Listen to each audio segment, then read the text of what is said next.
Morbid Sports Facts, Part 1. In 2006, the Miami Hurricanes football team gathered in prayer for their teammate Brian Pata after he had been murdered by an unknown assailant.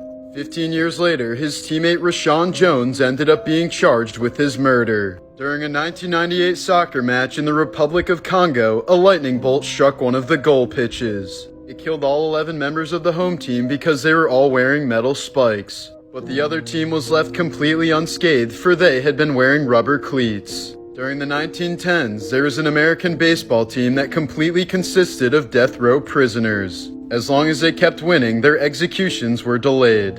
Hall of Fame boxer Sugar Ray Robinson once had a nightmare where he killed his next opponent in the ring. Afraid that his dream was telling him something, he initially backed out of his next fight until a priest convinced him otherwise. He ended up scoring a decisive knockout in the 8th round that resulted in the death of his opponent, Jimmy Doyle. Morbid Sports Facts, Part 2. In 1989, the Buffalo Sabres goalie had his neck sliced by another player's skate, severing his carotid artery. It resulted in so much blood loss that 11 fans fainted, 2 had heart attacks, and 3 players puked on the ice. His life was saved by the team medic, who luckily served in the Vietnam War as a combat medic. In 1962, a Cuban boxer named Benny Perret made fun of his opponent Emil Griffith for being a homosexual.